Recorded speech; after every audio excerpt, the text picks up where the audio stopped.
Today you'll find out how to recognize your internal triggers and how to deal with them. This is super important if you're living with an emotionally destructive spouse or divorced from someone who's constantly judging you or making assumptions about you. I'm going to give you 3 specific steps to take so you can identify the trigger and deal with it, so you can stop being defensive. Passive-aggressive people are everywhere, from your family to your workplace. And learning how to keep your dignity will give you the power you need. It can be intimidating to stand up to a passive-aggressive person, so let's do it together. For the best advice on how to recover from divorce, emotional abuse, or betrayal, be sure to hit like and subscribe so you can be notified every Sunday when I post a new video. This channel helps me provide free content to everyone. But if you are interested in working one-on-one with me, see the description below with my link for one-on-one coaching. I'm Coach Ketra, and I help women find empowerment during some of life's most challenging times. I have survived emotional abuse,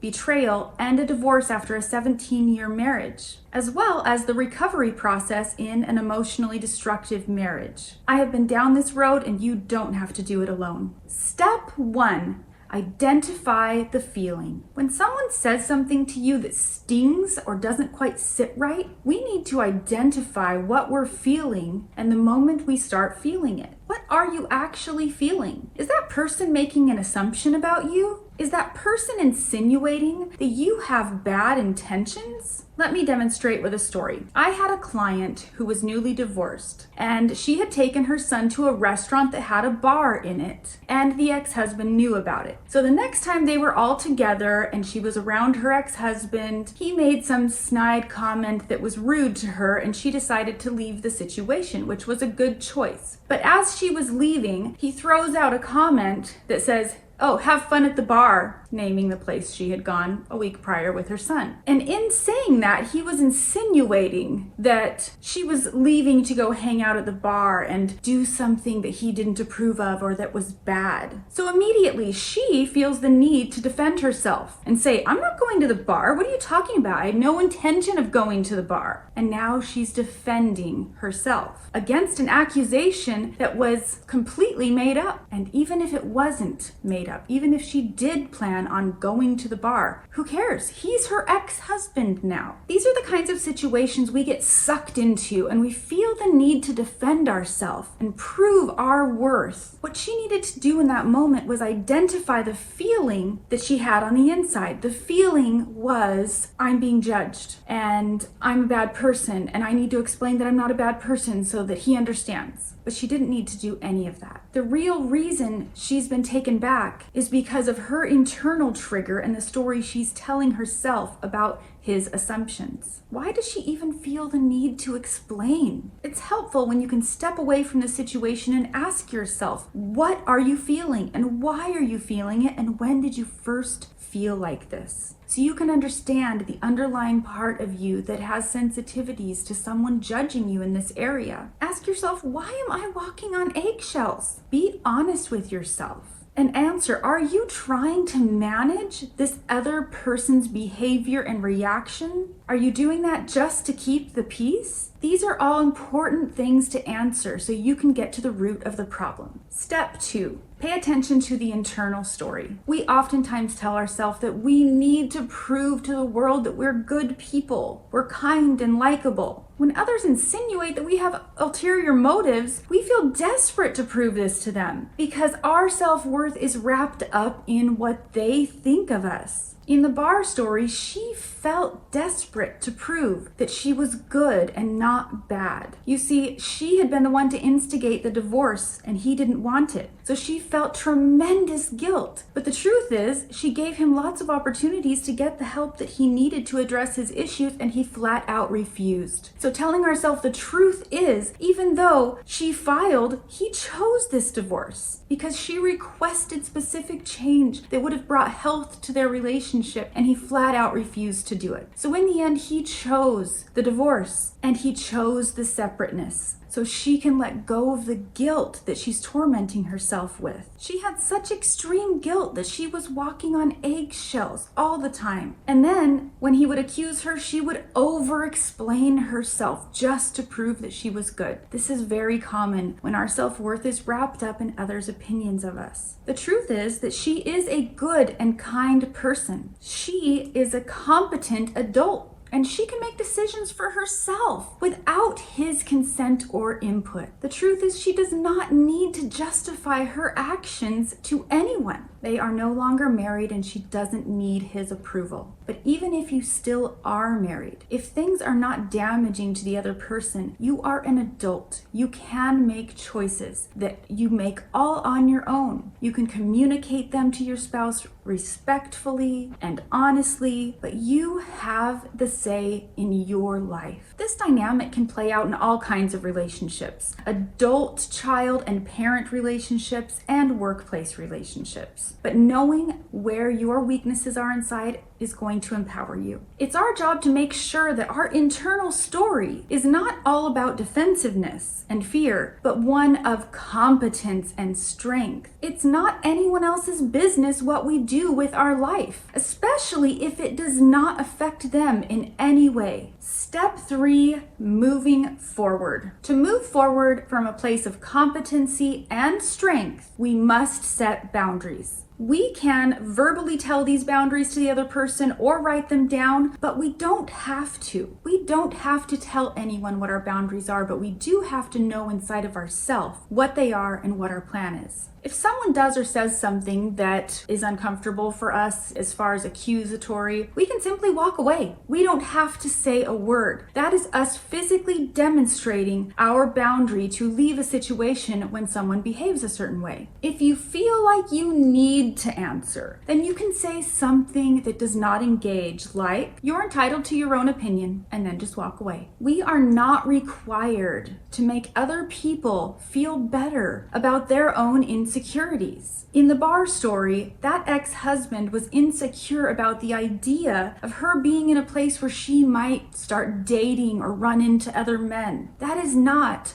her problem. That's his insecurity and his problem to deal with. We don't need to waste our time defending ourselves against false accusations and half-truths. Oftentimes you get sucked in because there's a little bit of truth in what they're saying. Just like him using the bar example because she had recently been there. It didn't mean she was going there again. But those little half-truths create more anxiety in us than they really need to. Once we have done the work of figuring out what our internal triggers are, then we can affirm ourselves with affirmations of truth. At that point, we will not care what other people throw at us or what they think of us, because we will be so confident in our own reality and in the truth of who we are. When we know our worth, we will stop allowing other people to trample all over us. If you want to read a book that gives you a little more information, I highly recommend the book When to Walk Away by Gary Thomas. I think you'll get a lot of good information from that. Also, for more helpful free information, check out my videos on reacting versus instigating and mastering your emotions. Be sure to hit like and subscribe and comment below to let me know what was most helpful to you in this video. Until next time, curate a life by your own design.